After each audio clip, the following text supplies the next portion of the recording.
جو यहाँ पर माहौल बना है 2019 के बाद, उसका ये तकाजा था कि हम लोग इकट्ठे चलते, एक इतिहाद के साथ आगे चलना था हमें। और क्योंकि आपको मालूम है हजारों नौजवान हमारे जेलों में बंद हैं, बात नहीं आप कर सकते हो। हमारी तो क्या बात, आप जो जर्नलिस्ट हैं बात करते हैं, कितने सारे हैं हमारे जर्नलिस्ट बंद हैं।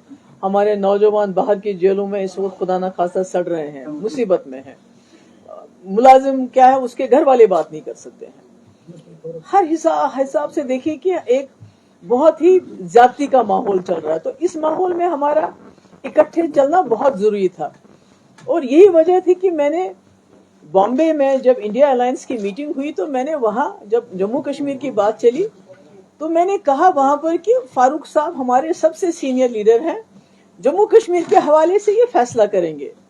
ये सोच के कि फारूक साहब बड़े हैं, ये जज जब कोई बनता है तो वो इंसाफ की बात करता है। तो मुझे उम्मीद थी कि वो पार्टी मफादात से ऊपर उठ के बात करेंगे। और अगर यही फैसला करना जो उन्होंने किया, अगर उनको लगा, फारूक साहब को लगा, उमर साहब को लगा कि पीडीपी की आवाज से बेहतर आवाज हमारे पास लोग हैं, जो नुमाइंदे हैं, वो ज्यादा बेहतर तरीके से जो जम्मू कश्मीर के लोगों का दर्द है, जो यहाँ की तकलीफ है, जो यहाँ की मुसीबत है, उसकी अक्कासी पार्लियामेंट में कर सकती, तो कुछ भी नहीं करना था। जो बात कल उमर साहब ने कही, ये बात ये आज से 2 महीने पहले कह सकते थे, मुझे फोन कर सकते थे फारूक साहब, उमर साहब मुझे बुलाते, मुझे कहते कि आपने फारूक साहब को जिम्मेवारी रखी है फैसला करने की। हमने ये फैसला किया है किसी वजह से कि आप शायद हमारे लोग बेहतर वहां नुमाइंदे बन सकते हैं, बेहतर तरीके से आप जम्मू कश्मीर की आवाज पहुंचा सकते हैं। इसलिए हमने ये फैसला ऐसा कर दिया है कि आप मत लड़िए, हम सिर्फ लड़ेंगे। तो शायद जो लार्जर इंटरेस्ट है, क्योंकि आप देखिए हम किस चीज के लिए लड़ रहे हैं, हम तो लुट चुके हैं, हमारे पास क्या है अब।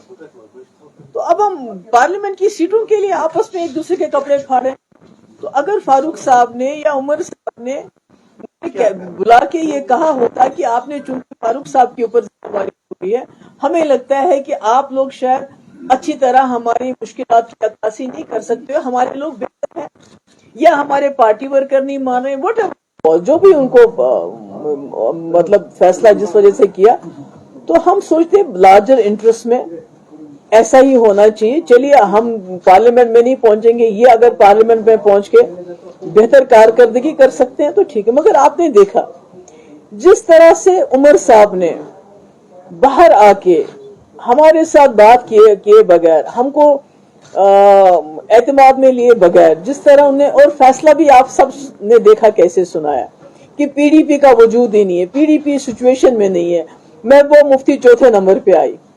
तो उससे क्या हुआ कि जो मेरा वर्कर है, आपका मालूम है पिछले 5 साल से बीजेपी ने मेरी पार्टी सारी तोड़ के रख दी, बड़े बड़े सारे लीडर निकाल। अब मेरे साथ कौन है? मेरा वर्कर, जो बेचारा फाका रह के जेब से पैसा खर्च करके मेरे जलसे जुलूस मीटिंग्स में आता है। तो उसको बहुत दचका लगा जब उसने उमर साहब के वो अल्फाज सुने, तो वो दिल बर्दाश्ता हो गया, उसको बहुत तकलीफ, उसका दिल टूट गया कि ये क्या कहा जा रहा है कि एक पीडीपी जिसकी 28 सीटें कुछ सालों के अंदर, जिसने नेशनल कॉन्फ्रेंस को 2 बार पावर से बाहर कर दिया, आज वो कहते हैं इनका वजूद ही नहीं है। मेरे ख्याल में उस वक्त जो लहजा था उमर साहब का, वो बहुत सख्त था, और उससे मेरा वर्कर जो है बहुत ही ज्यादा मायूस हो गया और तकलीफ भी हुई। तो आज मैं किस मुंह से जाके वर्कर को बोलूंगी कि उमर साहब कहते हैं जी पीडीपी को कैंडिडेट नहीं उठाना चाहिए, उनको हमें सपोर्ट करना चाहिए। तो ये क्या ये आसान है? जब आसान था तब तो इन लोगों ने किया नहीं, जब इनको ऐसा करना चाहिए था तब तो किया नहीं। और जब आप घर में किसी को बड़ा बनाते हो, मालिक बनाते हो, जज बनाते हो, तो जज का फर्ज बनता है वो जाती जो मफादात से ऊपर उठ के फैसला करे और इंसाफ का फैसला करे। तो मुझे लगता है मुझे आज आपके साथ ये बात इसलिए भी करनी पड़ी क्योंकि हर तरह से मेरे वर्कर फोन कर रहे हैं, बहुत मतलब वो मायूस हो गए कि क्या हो रहा है, इन्होंने तो हमारी इतनी बेइज्जती की है, तो हम क्या लड़ नहीं रहे हैं। तो इसलिए मैंने सोचा कि आप लोगों के साथ बात हो जाए। पीडीपी क्या उनको खुशी देनी चाह रही है, वहां से अपना कैंडिडेट खड़ा करेगी? देखिए पीडीपी तो इन्होंने तो हमारे पास कोई रास्ता ही नहीं रखा। उमर साहब ने जिस तरीके से और फारूक साहब को जो मैंने एतमाद दिया था, जो मैंने उनकी इज्जत अफजाई की थी, ये सोच के बड़े हैं, सीनियर है, ये अपनी पार्टी मफादात से ऊपर उठ के سوچیں گے. میں تو کبھی سوچتی ہوں اگر مفتی صاحب یہاں پر ہوتے, ان کا تو ایٹیٹیوڈ بالکل ڈفرنٹ ہوتا ہے. وہ شاید یہ کہتے ہیں کہ ہم کوئی سیٹ نہیں لڑیں گے, آپ ہی تینوں لڑو, اگر اس سے جموں کشمیر کی آواز پارلیمنٹ تک پہنچ جاتی. مگر مجھے افسوس ہے کہ میں نے تو کہہ دیا, میں نے تو اپنا فرض نبھایا, مگر جو انہوں نے کیا, اور اس کے اوپر سے جو عمر صاحب کی بعد میں پریس کانفرنس تھی, وہ بہت انفارچونیٹ تھی, وہ بہت دل کو خراب کرنے والی تھی کہ پی ڈی پی کون ہے, ان کا وجود کہاں ہے, یہ کیا ہے. تو اس تو انہوں نے ہمیں بہت دور دھکیل دیا, ہمیں تیسرے چوتھے پانچویں نمبر پہ بھی نہیں مانا, اور یہ کہا کہ ہم اسمبلی الیکشن میں سوچیں گے کہ ان کا بیہیویئر کیسا ہوگا, ان کا کنڈکٹ کیسا ہوگا. تو یہ تو مجھے لگتا ہے کہ یہ زیادتی تھی, خاص کر میرے ورکر کے ساتھ جو بہت مصیبت میں میرے ساتھ اس وقت چل رہا ہے, جبکہ ساری ایجنسیز کا دباؤ, ہر مشکل اس کو سہنی پڑ رہی ہے, اور میرے پیچھے وہ چٹان کی طرح کھڑا ہے. تو اس کے لیے یہ بے عزتی میری نہیں تھی, بلکہ میرے ورکر کی بے عزتی کی اس وقت عمر صاحب نے, وہ سب کچھ کہہ کے.